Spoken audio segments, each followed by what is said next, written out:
আজকে আমি আপনাদের যে ঘটনাটি বলতে যাচ্ছি তা আমেরিকাতেই ঘটা একটি ঘটনা। এই ঘটনাটি আমি সংগ্রহ করেছি আমার এক কলিগের কাছ থেকে এবং ঘটনাটি ঘটেছিল ওই কলিগের অ্যাপার্টমেন্টে। ঘটনাটি আমি সংগ্রহ করি 2010 সালে। তখন আমি একটি বড় কোম্পানিতে চাকরি করতাম এবং ওই চাকরির সুবাদে ওই কলিগের সাথে পরিচয়। একদিন সকালে কলিগরা মিলে আড্ডা দিচ্ছিলাম এবং তখন সে তার ঘটনাটি আমাদের সাথে শেয়ার করে। আমার কলিগের একটু পরিচয় দেই। আমার কলিগের নাম ছিল ইভা, ছদ্মনাম। তার জন্ম আমেরিকার মিসিসিপি স্টেটের ভিক্সবার্গ শহরে। ইভা ভিক্সবার্গেই বেড়ে ওঠে এবং মিসিসিপি স্টেট ইউনিভার্সিটি থেকে সে তার ব্যাচেলার্স কমপ্লিট করে। চাকরি করার জন্য সে নিউ ইয়র্কে আমাদের কোম্পানিতে জয়েন করে এবং এখানেই আমাদের পরিচয়। ইভা আমাকে যেভাবে ঘটনাটি বলেছিল আমি সেভাবেই ঘটনাটি বলছি। ঘটনাটি ঘটেছিল 2007 সালে। আমি তখন ইউনিভার্সিটির 3য় বর্ষের ছাত্রী। সময়টি ছিল জানুয়ারি মাস। প্রথম সেমিস্টার শেষ হয় ডিসেম্বরে এবং কিছুদিন পরেই দ্বিতীয় সেমিস্টার শুরু হবে।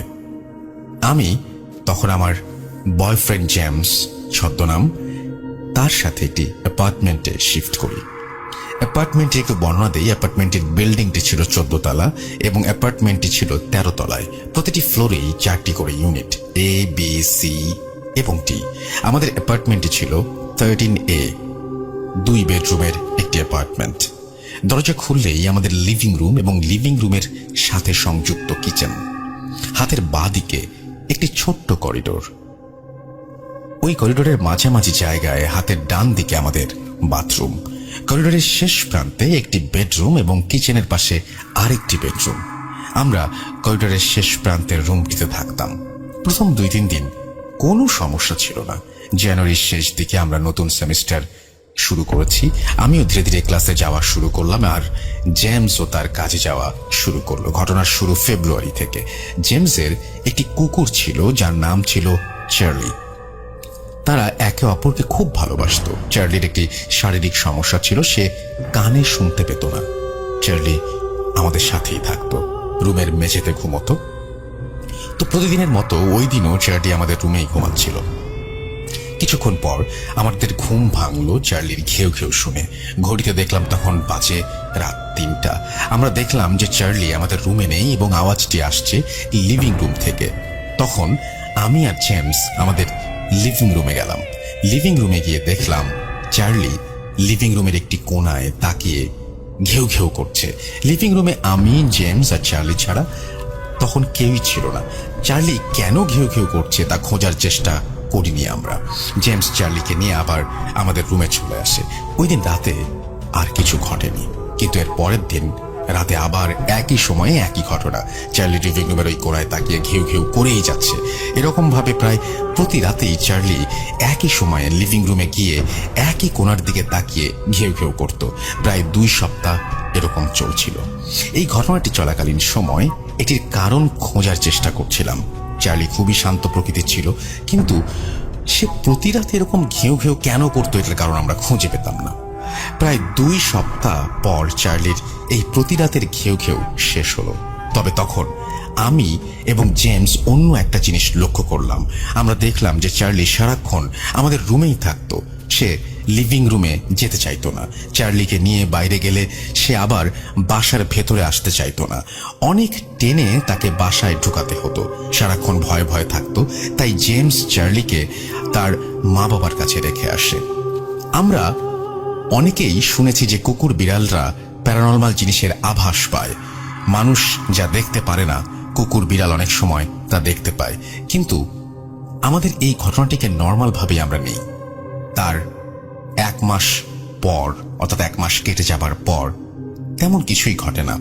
এপ্রিল মাসে আবার ঘটনা শুরু হয়। একদিন রাতে আমি বাথরুমে যাওয়ার জন্য রুম থেকে বের হই। আমাদের রুমের দরজাটা খুললেই আমাদের লিভিং রুমের সোফাটি দেখা যায়।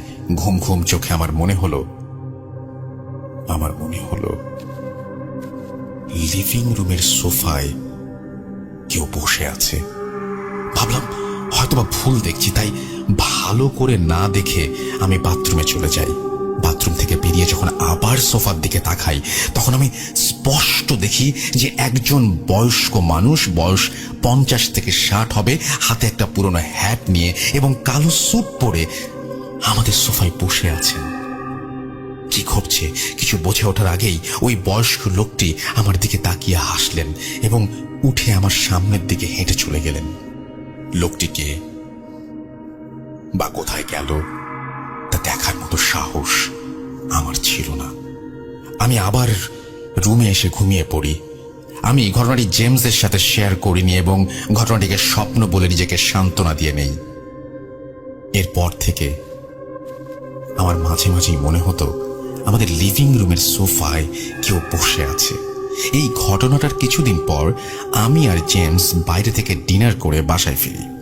অ্যাপার্টমেন্টে ঢুকে যখন আমরা আমাদের রুমের দিকে গেলাম এবং তাকালাম তখন আমরা দুজনেই সেই সোফায় বসে থাকা লোকটিকে দেখলাম এবং তখন আমাদের রুমের দরজাটা অনেক শব্দ করে লেগে গেল। জেমস ভেবেছিল হয়তোবা কোনো চোর ঢুকেছে বাসায়। সে তাড়াতাড়ি করে রুমের দরজা খুলল এবং দেখল রুমে কেউ নেই, রুমের সবকিছু ঠিকঠাক। আমি তখন জেমসকে সোফায় বসে থাকার ঘটনাটি বলি। জেমস তখন কিছুটা চিন্তিত হয়ে পড়ে যে বাসায় আসলে কি সমস্যা আছে নাকি এটি আমাদের মনের ভুল। জেমস তখন তার বন্ধু উইলিয়াম আমাদের বাসায় তাকে ডাকে কিছুদিন থাকার জন্য। উইলিয়ামকে জেমস বাসা নিয়ে কিছুই বলেনি। এপ্রিল মাসের শেষের দিকে উইলিয়াম আমাদের বাসায় 1 সপ্তাহের জন্য বেড়াতে আসে। তাকে আমরা লিভিং রুমের পাশের বেডরুমটিতে থাকতে দেই। বেডরুমটি যখন আমরা প্রবেশ করি তখন রুমটি খুবই উদ্ভট একটা গন্ধ ছড়ায়। একটি স্যাঁতস্যাঁতে টাইপের গন্ধ পুরো রুমে। এই গন্ধটি কিছুদিন আগেও যখন আমি রুমটিতে যাই তখনও ছিল না। তখন আমরা গন্ধটি দূর করার জন্য এয়ার ফ্রেশনার ব্যবহার করি, এয়ার কন্ডিশনার ছেড়ে দেই, জানালা খুলে দেই, কিন্তু তবুও গন্ধটি যাচ্ছিল না। অনেকক্ষণ পর গন্ধটি কমে আসলো কিন্তু পুরোপুরিভাবে গেল না। ওই দিন রাতে উইলিয়াম ওই রুমে ঘুমালো এবং আমরা আমাদের রুমে। পরের দিন সকালে উইলিয়াম আমাকে জিজ্ঞাসা করলো, তুমি কি রাতে লিভিং রুমে এসেছিলে? আমি বললাম, না তো, কেন? উইলিয়াম বলল, সবাই ঘুমিয়ে যাওয়ার পর রাতে লিভিং রুমের শব্দ শুনে আমার ঘুম ভাঙে। শুনে মনে হচ্ছিল পুরুষ কণ্ঠে কেউ গুনগুন করে গান গাচ্ছে।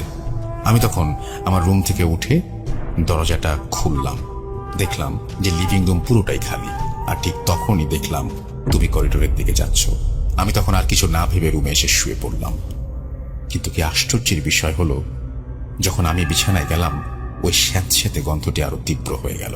ঘুমানোর চেষ্টা করছিলাম কিন্তু ঘুম আসছিল না।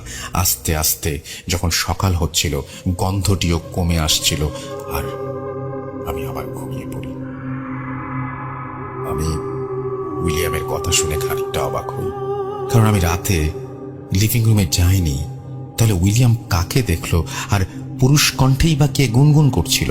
এটা কি তাহলে সেই বৃদ্ধ লোকটি যাকে আমরা আগেও দেখেছি? এগুলো ভাবতে ভাবতেই আমি ওই দিনের মতো ক্লাসে চলে যাই। ওই দিন আরো কিছু ঘটেনি, ওই দিন আর কিছুই ঘটেনি। পরের দিন সকালে উইলিয়াম, আমি আর জেমস একসাথে বসি সকালের নাস্তার জন্য। রুমের নিস্তব্ধতা ভেঙে উইলিয়াম বলল, তোমাদের বাসায় কি কোনো সমস্যা আছে? আমি আর জেমস একে অপরের দিকে তাকালাম। জেমস বলল, তোমার এমন মনে হচ্ছে কেন যে এই বাসায় সমস্যা আছে? উইলিয়াম বলল, গতকাল রাতেও আমার ঘুম ভাঙা একটা শব্দটি আসছিল আমার বিছানার নিচ থেকে, যেন মনে হচ্ছিল কেউ একজন নিচ থেকে আমার বিছানায় নক করছে। মাঝে মাঝে বিছানাটি কেঁপে উঠছিল এবং এইসব ঘটনা চলাকালীন সময় ওই স্যাঁতস্যাঁতে গন্ধটি তীব্র হচ্ছিল। জেমস খানিকটা চুপ থেকে বলল যে, তুমি হয়তোবা স্বপ্ন দেখেছ। উইলিয়াম আর কোনো কথা বলেনি। আমি তখন নিশ্চিত ছিলাম যে আমাদের বাসায় সত্যিই কোনো সমস্যা আছে এবং এই বাসা ছেড়ে দিতে হবে যত তাড়াতাড়ি সম্ভব। ওই দিন রাতে আমাদের ঘুম ভাঙে উইলিয়ামের চিৎকারে। আমি আর জেমস তাড়াতাড়ি তার রুমে যাই এবং গিয়ে দেখি উইলিয়াম রুমের একটি কোণায় জড়সড় হয়ে বসে আছে আর তার জামা কাপড়, শরীর রক্তে ভেজা। জেমস এত রক্ত দেখে সবার আগে ফোন করে অ্যাম্বুলেন্সকে। উইলিয়ামের চোখে মুখে ভয়ের ছাপ। তার হাত পা কাঁপছে, ভয়ের তো চোখে তাকিয়ে আছে বিছানার দিকে। বিছানাতে অনেক রক্ত। আমি আর জেমস উইলিয়ামকে লিভিং রুমে নিয়ে এসে বসাই এবং জিজ্ঞাসা করলাম কি হয়েছে। উইলিয়াম আমাদের যা বলল তা শোনার জন্য আমি বা জেমসকেও প্রস্তুত ছিলাম না। উইলিয়াম বলল, গত 2-3 দিনের মতো আজও আমার ঘুম ভাঙে লিভিং রুমের আওয়াজে। আমি আজকেও দরজা খুলে দেখি লিভিং রুমে কেউ নেই। স্যাঁতস্যাঁতে গন্ধটি তখন তীব্র হচ্ছিল। আমি বিছানায় এসে শুয়ে পড়ি। ঘুম আসবে আসবে এমন একটি সময় আমি অনুভব করলাম আমার টি শার্টটি ভিজে গেছে। আমি যখন চোখ খুললাম আমি তখন দেখলাম একটি 25 থেকে 30 বছরের মৃত লোক এবং তার মাথা থেকে রক্ত পড়ছে। সে আমার বিছানায় পড়ে আছে। আমার বিছানা তার রক্তে ভরে গেছে। আমার জামা কাপড়ও তারই রক্তে ভেজা। আমি তখন বাস্তব আর স্বপ্নের পার্থক্য খুঁজে পাচ্ছিলাম না। আমি যদি স্বপ্নই দেখি তাহলে এটা বাস্তবে হয় কিভাবে? যখন মনে হচ্ছিল আমি জ্ঞান হারাবো তখন জোরে একটা চিৎকার দিয়ে বিছানা থেকে নেমে যাই, আর লাশটিও জানি না কিভাবে হাওয়ায় মিলিয়ে যায়। তারপরেই তোমরা আমার রুমে এসে ঢুকলে। আমি চুপ করে বসে শুনেই যাচ্ছি। কেন জানি না কিছু বলার সাহস হচ্ছিল না আমার। জেমস তখন পুলিশকে ফোন দেয়। পুলিশ এসে তাদের নর্মাল জিজ্ঞাসাবাদ করে। অ্যাম্বুলেন্সের প্যারামেডিক্যাল লোকগুলোও বলে এটি উইলিয়ামের রক্ত নয়, কারণ উইলিয়ামের শরীরে কোনো ক্ষত নেই এবং রুমে উইলিয়ামের রক্ত যে পরিমাণের পাওয়া গেছে, একজন সুস্থ মানুষের শরীর থেকে ওই পরিমাণের রক্তক্ষরণ হলে তার বেঁচে থাকার সম্ভাবনা কম, নেই বললেই চলে। ওই দিন রাতে আর কেউ ঘুমায়নি এবং সকাল হলেই অ্যাপার্টমেন্টটি ছেড়ে দেবার জন্য জিনিসপত্র গুছানো শুরু করি। জিনিসপত্র গুছিয়ে নিচে যাওয়ার সময় আমাদের এক প্রতিবেশীর সাথে দেখা হয়। উনি থাকেন 13D-তে। ওনার সাথে কথা বলার এক পর্যায়ে উনি বলেন, তোমাদের আরো অনেকেই এই পরিস্থিতির শিকার হয়েছে তোমাদের মতোই। আমি কৌতূহলবশত জানতে চাইলাম যে কি ঘটেছিল এই বাসায়। উনি বললেন, প্রায় 5 বছর আগে এই বাসায় এক নবদম্পতি উঠেছিল। সবার সাথে তাদের ভালোই সম্পর্ক ছিল, কিন্তু একদিন লোকটি এসে দেখলো যে তার স্ত্রী লকার থেকে তার সমস্ত টাকা চুরি করে অন্য একটি লোকের সাথে পালিয়ে গেছে। এই শোক আর লোকলজ্জার ভয় লোকটি সহ্য করতে পারেনি, তাই সে ওই দিন রাতে অ্যাপার্টমেন্টের বাথরুমে আত্মহত্যা করে। কিন্তু কোনো এক অজানা কারণে লোকটির লাশ কিচেনের পাশের বেডরুমটিতে পাওয়া যায়। মেঝেতে লাশটি টেনে নেওয়ার চিহ্ন ছিল, কিন্তু সিসিটিভিতে ওই লোকটির পরে বাসায় কাউকেই ঢুকতে দেখা যায়নি। কেউই জানে না যে লোকটি কিভাবে বাথরুম থেকে বেডরুমে গেল। তারপর থেকে এই অ্যাপার্টমেন্টে অনেক মানুষই ওঠে, কিন্তু কেউই 2-3 মাসের বেশি থাকতে পারে না। অ্যাপার্টমেন্টের মালিক 2 বার ফাদারও এনেছিল বাসাটি শুদ্ধ করার জন্য, কিন্তু কোনো কিছুতেই কোনো কাজ হয়নি। আমি যখন এই মর্মান্তিক ঘটনাটি শুনছিলাম তখন ওই মৃত লোকটির জন্য কষ্ট হচ্ছিল, কিন্তু একই সাথে আমি ভয়ও পাচ্ছিলাম। উইলিয়াম একজন 25-30 বছরের লোককে দেখেছে, আর আমার প্রতিবেশীও বলল লোকটি সদ্য বিবাহিত। তাহলে আমি আর জেমস যে বৃদ্ধ লোকটিকে দেখেছিলাম সে কে ছিল? এই বাসায় হয়তোবা একটি না, আরো অনেক ঘটনাই ঘটেছিল যা সবারই অজানা। হয়তোবা কেউ অথবা কোনো কিছু চায় না যে বাসাটির আসল রহস্য উদ্ঘাটন হোক। ওই দিনই আমরা বাসা ছেড়ে দেই এবং তারপর থেকে আমি আর কোনো প্যারানর্মাল জিনিসের সম্মুখীন হইনি। সকল প্রকার ভুল ক্ষমার দৃষ্টিতে দেখবেন। রাসেল ভাই, আপনাদের ঘটনাটি পছন্দ হলে আরো পাঠাবো ইনশাল্লাহ। আপনি ঘটনা পাঠিয়ে যান, আপনার ঘটনাগুলো অসম্ভব ভালো হয়, অসম্ভব সুন্দর হয়, এবং আমি চাই যে আপনি ঘটনা প্রতিনিয়ত পাঠান।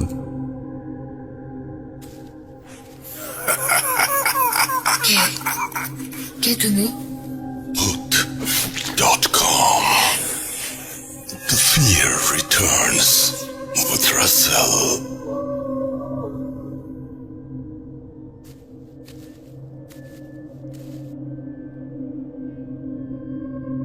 আরো একবার আপনাদের সবাইকে স্বাগত জানাচ্ছি। আমি রাসেল, শুনছেন Bhoot.com এবং আশা করছি আমাদের সঙ্গেই আছেন আমাদের পরবর্তী ঘটনায়। এবং এই ঘটনাটি আমরা জানি যে অনেক দিন ধরে অনেকেই অপেক্ষায় আছেন, এবং আমি বিশ্বাস করি যে এই ঘটনাটি শুনলে আপনারা অনেক বেশি আগ্রহী হবেন। আজকের এই এপিসোডটি আপনাদের অনেক বেশি ভালো লাগবে এই ঘটনাটির কারণেই। আমি আসলে শুধু এই ঘটনাটি বলবো না, এরপরে তো আফনান ভাই আছেন, সুতরাং আমি বলতে চাই যে এই ঘটনা দুটির কারণে আমার ঘটনাটি যদি আপনাদের বোরিংও লেগে থাকে বা আমার পড়া যদি ভালো না হয়, এই দুটো ঘটনা আপনাদের ডেফিনেটলি ভালো লাগবে, সেই বিষয়ে কোনো সন্দেহ নেই। হ্যাঁ, জুজু ফিরে এসেছে ঈদ উপলক্ষে আপনাদের কাছে, এবং জুজুর ঘটনাটি আমরা প্লে করতে চাই। আর আমাকে কৌশিক দা একটা কথাই বলেছেন, সেটা হচ্ছে যে আমি অনেক কিছুই বলতে পারিনি রাসেল তোমাদেরকে আগে, এখন মানে এটা হচ্ছে উনি রেকর্ডের মধ্যেই বলেছেন, আপনারা শুনতে পাবেন এমনিতেও, যে এবার আরো একটু বেশি করে ঘটনার প্রেক্ষাপটের বিবরণ সবকিছু মিলিয়ে ঘটনাটি আরো বেশি অন্যরকম হয়ে উঠেছে, অন্য একটা রূপ পেয়েছে এই ঘটনাটি, এবং আপনি আরো বেশি ভিজুয়ালাইজ করতে পারবেন। আমি বিশ্বাস করি যে আপনারা যারা শুনবেন তারা এই ঘটনাটি চোখ বন্ধ করে শুনবেন, চলে যাবেন সেই জঙ্গলে এবং ভিজুয়ালাইজ করবেন। যারা সিলেটে গেছেন তারা জানেন, যারা ডুয়ার্সে গেছেন তারা তো জানেনই, এবং যারা দার্জিলিং গেছেন তারাও চা বাগান দেখেছেন, যারা পঞ্চগড়ের দিকে গেছেন তারাও চা বাগান দেখেছেন। তো আমার মনে হয় যে ঘটনাটি ভিজুয়ালাইজ করা খুব সহজ। জাস্ট আপনার যেটা করতে হবে সেটা হচ্ছে চোখটা বন্ধ করে ফেলতে হবে, এবং চোখ বন্ধ করে আপনি অনুভব করুন, আপনি চলে যান সেই দিনটিতে যেখানে ঘটনাটি ঘটছে, যেই মুহূর্তে ঘটনাটি ঘটছে, এবং আশা করছি যে আপনাদের অনেক ভালো লাগবে। আজকের এই এপিসোডটি আমার তরফ থেকে আপনাদের জন্য ঈদ উপহার, আশা করছি ভালোবেসে গ্রহণ করবেন। চলুন চলে যাই জুজুর ঘটনায়। হ্যাঁ, আসছে, এসে গেছে জুজু, চলুন শুনি। আসসালামু আলাইকুম লিসনার্স, আমি কৌশিক, এবং আজকে আপনাদের সাথে একটা ঘটনা শেয়ার করব। এই ঘটনাটা আমি 11 বছর আগে 2009 শেয়ার করেছিলাম রেডিও ফুর্তিতে রাসেলের সামনে। তখন তো একখানা যাকে বলে ন্যাশনাল মিডিয়াতে শেয়ার করা হয়েছিল, তাই অনেক কিছু বলতে পারেন এই গল্পের একটুখানি স্লাইটলি যাকে বলে একটু সেন্সর করেই দেওয়া হয়েছিল। কিন্তু আজকে একটা অনলাইন প্ল্যাটফর্মে দীর্ঘ 11 বছর পরে এই ঘটনাটা আবার শেয়ার করছি, তাই এবার আশা করি একটুখানি আরো খোলাখুলি আপনাদের সাথে গল্পটা বলতে পারবো আর কি। তো খুব একটা ডিলে না করে চলে যাই ঘটনাতে। কিন্তু ঘটনাতে যাওয়ার আগে 2-4টা ব্যাখ্যা আপনাদেরকে দেওয়া উচিত, তার কারণ এখানে অনেকেই আছেন যারা হয়তো এই ঘটনাটা শুনেছেন আগে, এবং হয়তো সেদিন অনেক ব্যাখ্যাও দেওয়া হয়েছিল, সেগুলো হয়তো শুনেছেন। তাই আজকে আর ওরকম ব্যাখ্যায় যাব না, কিন্তু একটু ব্যাকগ্রাউন্ড দেব।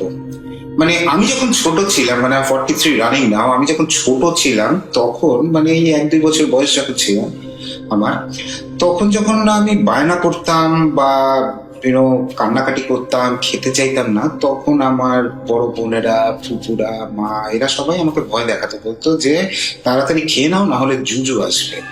এখন জুজু হচ্ছে নাকি একটা ভূত যে বাচ্চা খায়, এবং জুজু কোথায় থাকে না, জুজু থাকে হচ্ছে গিয়ে আমাদের পাশের বাসার নারকেল গাছের উপরে। এবং আমি ছোটবেলায় তো ভয় পেয়ে খুব তাড়াতাড়ি করে খেয়ে নিতাম, কিন্তু যা হয় আর কি, বড় হতে হতে হ্যাঁ সেই ভয় ভীতি এগুলো সব কেটে যায়, মানুষের সাহস বেশি বেড়ে যায়, জুজু বিকামস আ জোক।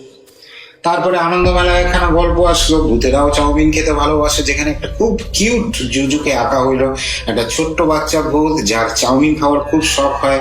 এবং গল্পটা ওইটা নিয়ে, গল্পটা করার পরের থেকে আর কি আমারও প্রচন্ড চাউমিন খাওয়ার শখ হয়, আমিও চাউমিন খাবো। এবং ওইটাই ছিল আমার মনে হয় ফার্স্ট চাইনিজ চাউমিন। প্রথমবার ভালো লাগেনি এই ব্যাপারটা, তারপরে থেকে আস্তে আস্তে করে প্যালেটটা ঠিক হয়েছে, এবং অবভিয়াসলি চাউমিন আমার একটা খুবই ফেভারিট জিনিস এখনো পর্যন্ত। চন্দ্রবিন্দু দ্য ব্যান্ড তারা জুজুকে নিয়ে একটা গান বানালো, জিনিসটাকে একটু কিউট করে দেওয়া হলো আর কি। আমাদের জন্য এই ব্যাপারটা কিন্তু কিউটই ছিল থ্রু আউট আর কি, মানে it's a part of culture and history যদি ওরকম করে বলা যায়। এবং এটা যে একটা ডার্ক সাইড আছে, এই ডার্ক সাইডের ব্যাপারটাতে পরে আসবো আর কি। এনিওয়েজ, এই সব আরবান লেজেন্ডের পিছনেই কিন্তু একটা ডার্ক সাইড থাকে। আরেকটা জিনিস একটু বলতেছি, এই ঘটনাটা 26 বছর পুরানো, 1994-এ, আর নভেম্বর কি ডিসেম্বর হবে আমার ঠিক সঠিক ডেট মনে নেই। সঠিক ডেট কেন, আমার অনেক কিছুই মনে নেই, হ্যাঁ, বাট তারপরেও আমি চেষ্টা করছি two tell you people in details about all the things that I felt when this thing was happening in front of me. তো নভেম্বর কি ডিসেম্বর 1994 ওরকম সময়কার ঘটনা। আমি তখন মোটামুটি কয়েক মাস হয়েছে আর কি যে স্কুল পাশ করে ইউনিভার্সিটিতে উঠেছি। আমরা তো 11-12 স্কুলেই করতাম, তাই জন্য আমরা আবার ইউনিভার্সিটিকে কলেজ বলি। তো কলেজে উঠেছি এখন 12 বছর না, সরি আরো বেশি, ইটস লাইক 14 ইয়ার্স, 14 বছর ধরে একটা কনভেন্ট স্কুলের ডিসিপ্লিনের পরে হঠাৎ freedom.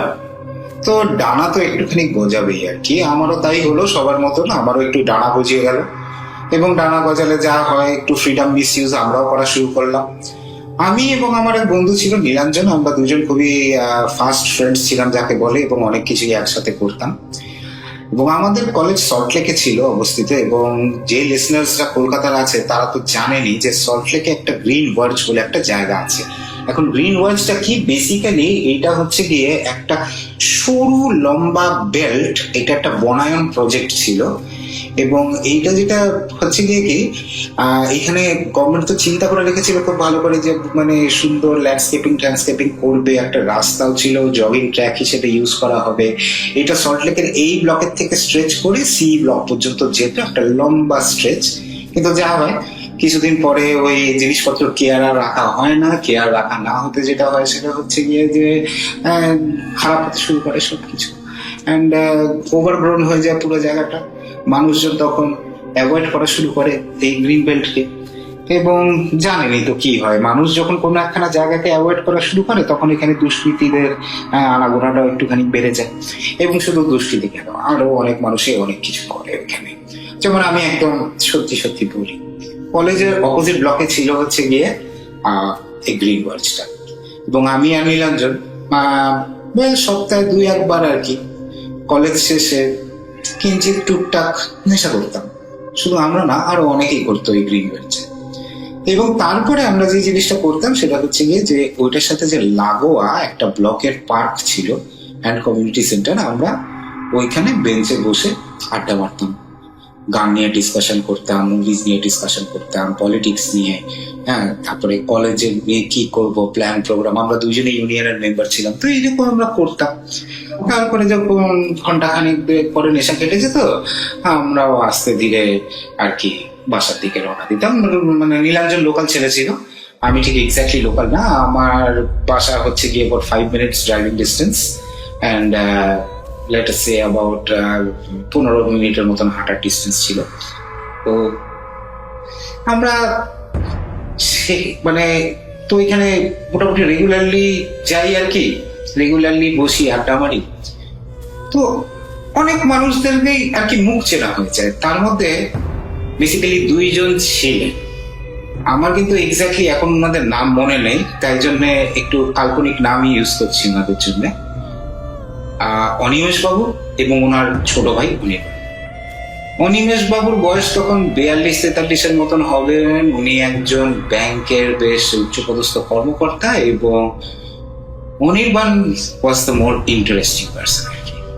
Interesting in the sense that Anirban না খুব থুল একটা মানুষ ছিল, মানে যাকে বলা যায় না রীতিমতন একটা জম্বি। দাদার হাত ধরে পার্কে আসে, বয়স কিন্তু আবার 32 মতন হবে অ্যাটলিস্ট। হ্যাঁ, দাদার হাত ধরে পার্কে আসে, দাদার সাথে হাঁটে, একটু বসে, হ্যাঁ, এবং পুরা জম্বির মতন। এবং বোঝেনি তো, ছোটবেলায় না খারাপ ছিলাম, আসলে ভীষণ খারাপ ছিলাম, জাজমেন্টাল ছিলাম, ইমোশনাল কোশান্ট বলে কোনো জিনিস ছিলই না।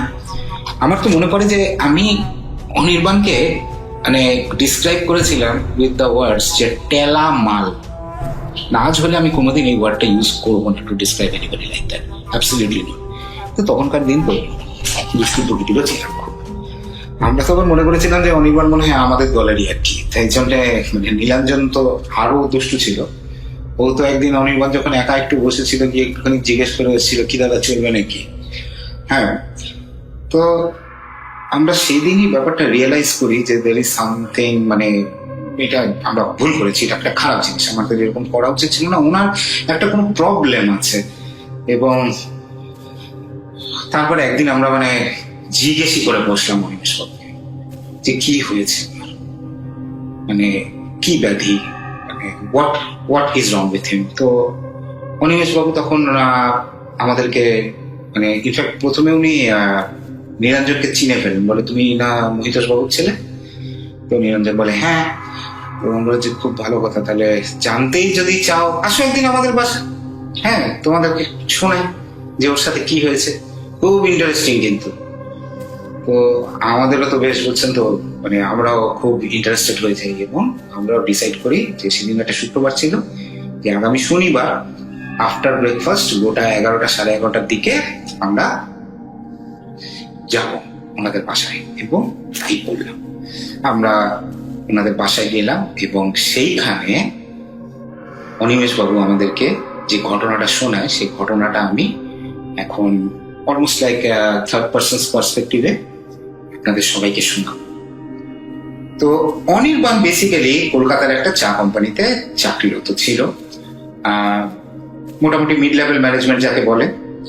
তো একদিন মানে বিয়ে শাদীও হয়েছে, একটা ছোট বাচ্চাও হয়েছে, বাচ্চার বয়স তখন লেটার সে আবার 6-7 মাসের মতন হবে কি, তখন অনির্বাণের একটা প্রমোশন প্লাস একটা ট্রান্সফার হয়। ওকে ওদের যে চা বাগানটা ছিল ডুয়ার্সে, ডুয়ার্স ইজ নর্থ বেঙ্গলে, ডুয়ার্স নাম কেন, এটা হচ্ছে গিয়ে ভুটানের দুয়ার বলে, তাই জন্য সমরেশ মজুমদারের গল্প যারা পড়েছেন তারা খুবই ভালো মতো ওয়াকিবহল হবেন ডুয়ার্স নিয়ে।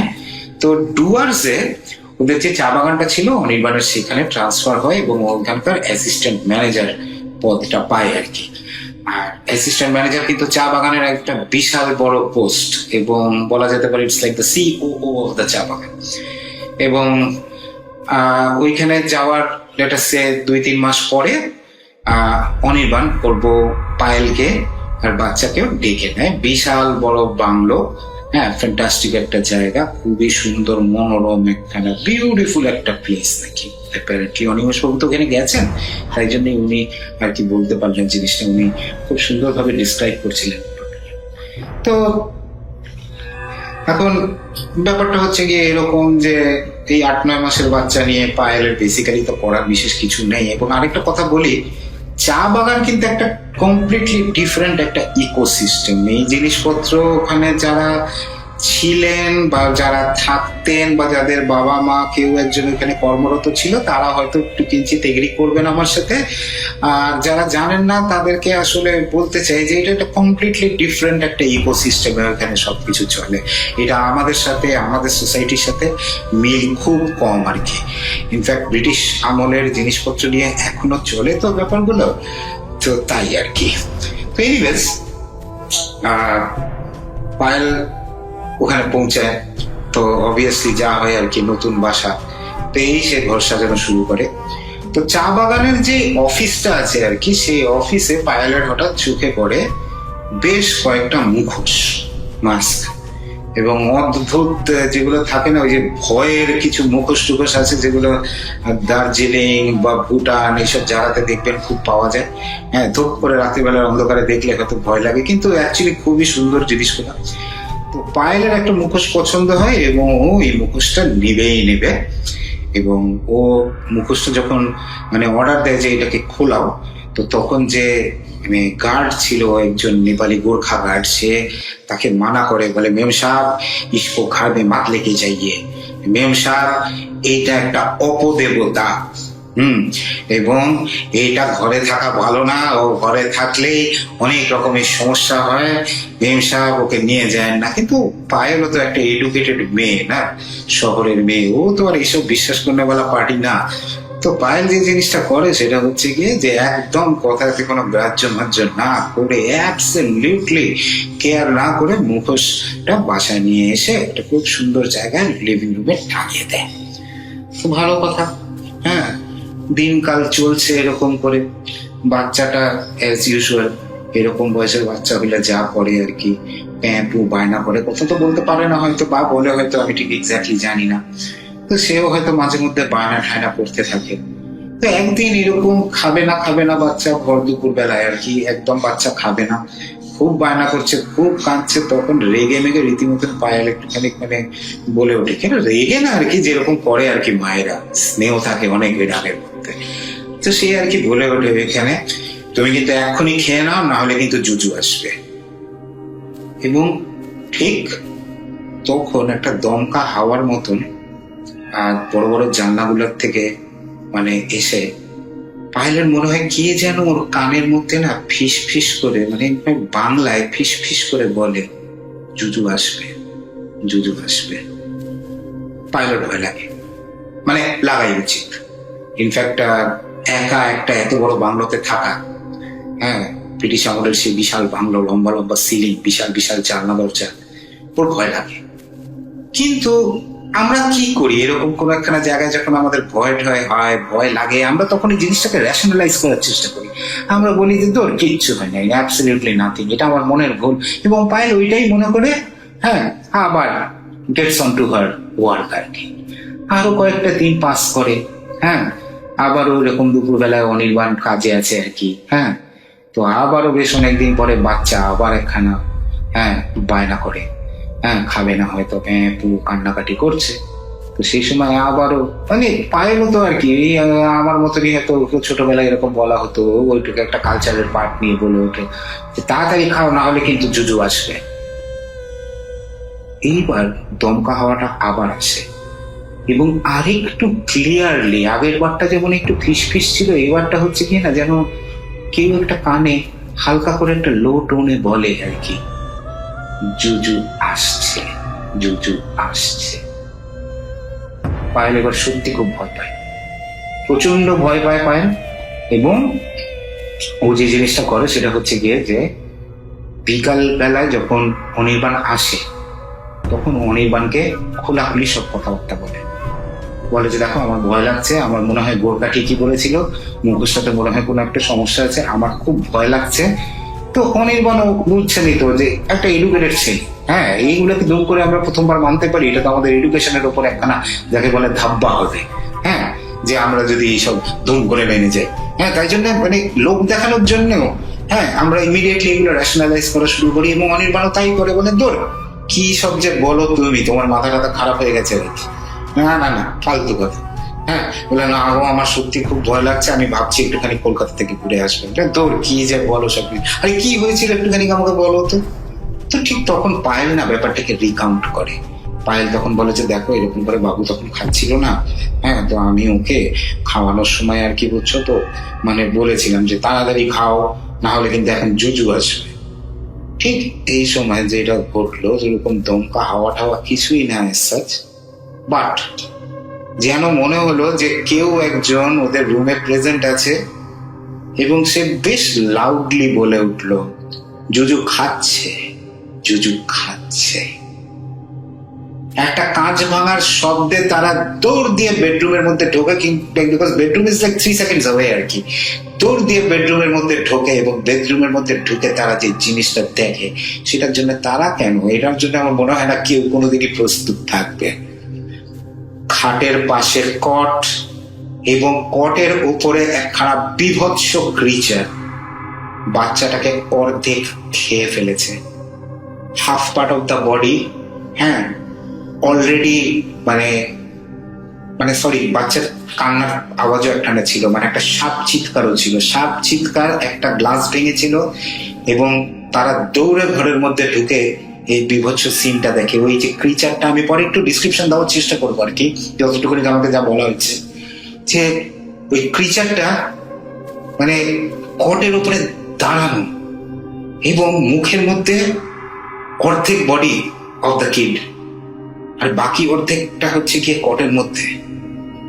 এখন এই ক্রিচারটা না মানে অদ্ভুত একটা জিনিস, মানে ওরা মানে লম্বা কিরকম একখানা, মুখটা না মানে আমি না কুকুর বলতে চাই না, কেন কুকুর নিয়ে না মানুষ অনেক এরকমই জোকস গুলো করে, কুকুরের লাল চোখ and things like that, but না একটা ওইরকম না, একটা অ্যানিমালিস্টিক একটা ফেস, কিঞ্চিত নেকড়ে, কিঞ্চিত শেয়াল। ঠ্যাংগুলো হচ্ছে গিয়ে মানে শুরু শুরু লম্বা লম্বা, এবং সামনের মানে হাত যেটাকে বলা হয় বা সামনের ঠ্যাং যেরকমই, মানে এটা না মানে বাইপেডালও আবার কোয়াড্রিপেডালও, হ্যাঁ, মানে এইগুলো না তার বডি তুলনায় বেশ লম্বা লম্বা লম্বা, নখ মানে চিকন একটা জিনিস। ওরা ওদের দিকে তাকায়, তারপর বাচ্চার বডিটা যেটা মুখে ছিল সামাও হাত দিয়ে ক্লাস্প করে ওই বড় জানলাগুলোর উপর দিক দিয়ে দৌড় দিয়ে বাইরে বেরিয়ে চলে যায়। মানে ব্যাপারটা হচ্ছে কি যে এরকম একটা বিভৎস জিনিসের জন্য না কেউ কোনোদিন প্রিপেয়ার থাকেন এবং দুইজনই স্পটে মানে জ্ঞান হারায়। অনির্বাণের জ্ঞান আগে ফেরে এবং তারপরে যা করার সে সবকিছুই করে আর কি, যে পুলিশ থেকে শুরু করে মানে লোকজন জড়ো করা। বাচ্চার বডির অর্ধেকটা কিছুটা দূরে আর কি বাগানের মধ্যে আরো পাওয়া যায় এবং মানে মানে যেটা বলার আর কি, মানে দুইজনই খুব এত ভাবে শকড হয় যে তারা চরম ভাবে ভেঙে পড়ে। কলকাতা থেকে অনিমেষ বাবু এবং তার ফ্যামিলি এবং অনেকেই সবাই আসে। পায়েলের শখটা আরো অনেক বেশি লাগে আর কি, অনেক অনেক বেশি লাগে। অনির্বাণ বাবু নিজেকে অনেকক্ষণ ধরে রাখতে পারেন এবং উনি তো এই ঘটনাগুলো বারবার একাধিকবার অনেককে আর কি বলেছেন এই ঘটনাটা পুরো একদম এইভাবে। তো কলকাতায় ওনারা চলে যান আর কি, এই জায়গা ছেড়ে মুখোশটাকে আবার জায়গা মতন রেখে দেওয়া হয়। এবং কলকাতায় যাওয়ার পরে যে জিনিসটা হয় সেটা হচ্ছে গিয়ে যে 2-3 দিন পরে, 2-3 দিন না মেবি আরো হয়তো বেশি দিন, আমি ঠিক এক্স্যাক্টলি জানি না, পায়েল সুইসাইড করে। এবং অনিমেষ বাবু বলেননি যে কিভাবে সুইসাইড করেছেন, খালি এইটুকুনি কি বলেন যে সুইসাইডটা খুবই গ্রুসাম ছিল, খুবই গ্রুসাম একটা সুইসাইড ছিল। এবং যা হয় আর কি, অনির্বাণের তারটা তখনই ছিঁড়ে যায়। মাঝে মধ্যে সে ভায়োলেন্ট হয়ে যায়, মাঝে মধ্যে সে ধুল থাকে, টেলা আর কি, খুব ধুল থাকে এবং ম্যাক্সিমাম টাইম কাউকে সে ডিস্টার্ব করে না, সে একা নিজের ঘরের মধ্যে বন্ধ হয়ে থাকে। কিন্তু তার মধ্যে যে জিনিসটা তখন শুরু হয় সেটা হচ্ছে কি আঁকা। সে জুজুকে আঁকে এবং সে কত রকমের রেন্ডিশন, কারণ হচ্ছে কি যে প্রথমে সে দেয়ালে এঁকেছিল, তারপরে সে দেয়াল গুলাকে আবার তো পেন্ট রিপেন্ট করা হয়, তারপরে তাকে খাতা দেওয়া হয় স্কেচ বুক, এবং স্কেচ বুকের উপরে স্কেচ বুক সে বিভিন্ন অ্যাঙ্গেল থেকে বিভিন্ন ভাবে সেখানে জুজুকে আঁকে এবং কথাবার্তা লেখে টেকে, মানে he is obsessed with the whole thing. এবং অনিমেষ বাবু স্কেচ বুকটা নিয়ে আসে আমাদেরকে দেখানোর জন্য, এবং মানে আঁকা ছবিগুলা দেখে, মানে ডিসক্রিপশনটা আমি আগেই দিলাম না কিরকম আর কি, আঁকা ছবিগুলা দেখে মানে ফ্র্যাঙ্কলি বলবো আমার আর নীলাঞ্জনের কিন্তু বেশ কয়েকদিন ঘুম হয়নি।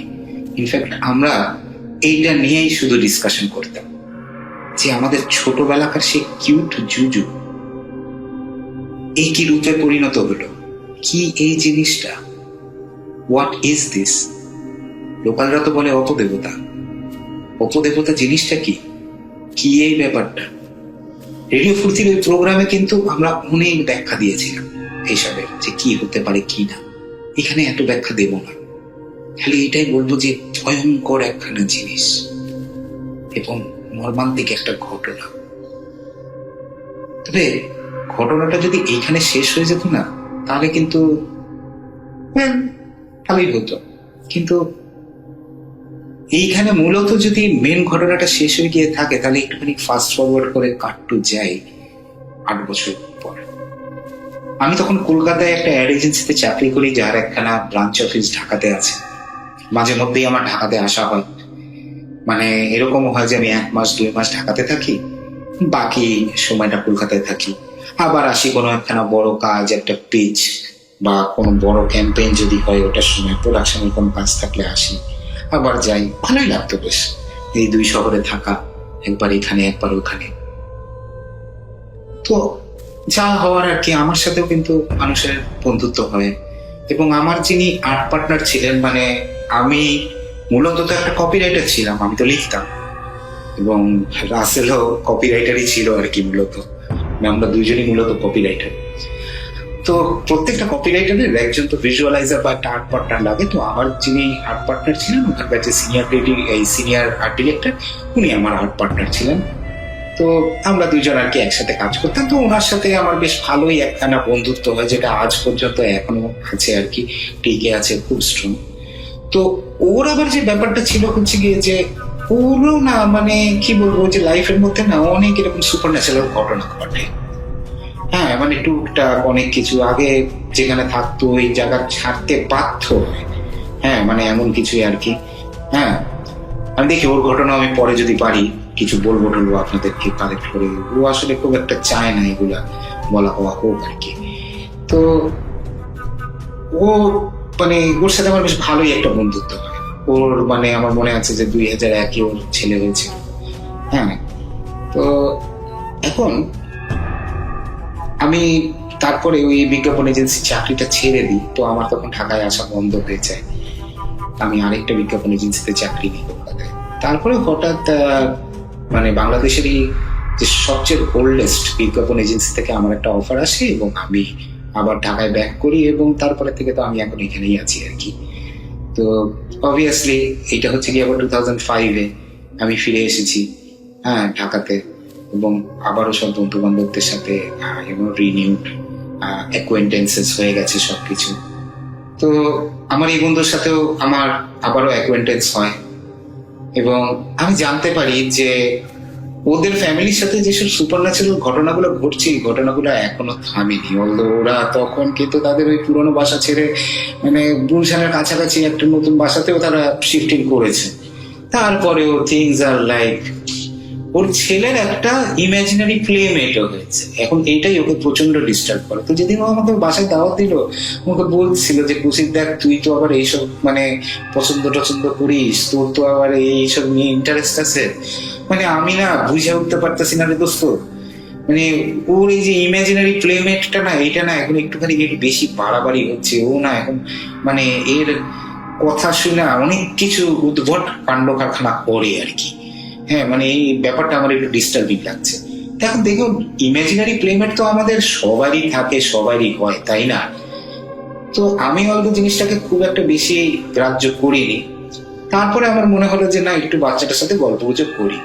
তো বাচ্চাটার সাথে আমি গল্প গুজব করলাম। ওর ইমাজিনারি প্লেমেট যার নাম হচ্ছে গিয়ে বাম্বো, তার ব্যাপারে বেশ অনেক কিছু জানলাম টানলাম। তারপরে খাওয়া দাওয়া শেষে পিচ্চি আমাকে বলল যে কাকু তুমি বাম্বোকে দেখবে? হ্যাঁ আমার মধ্যে তো চরম তখন একটা এক্সাইটমেন্ট। কিভাবে দেখাবি আমাকে বাম্বোকে? বলে আমি তো বাম্বোকে এঁকেছি।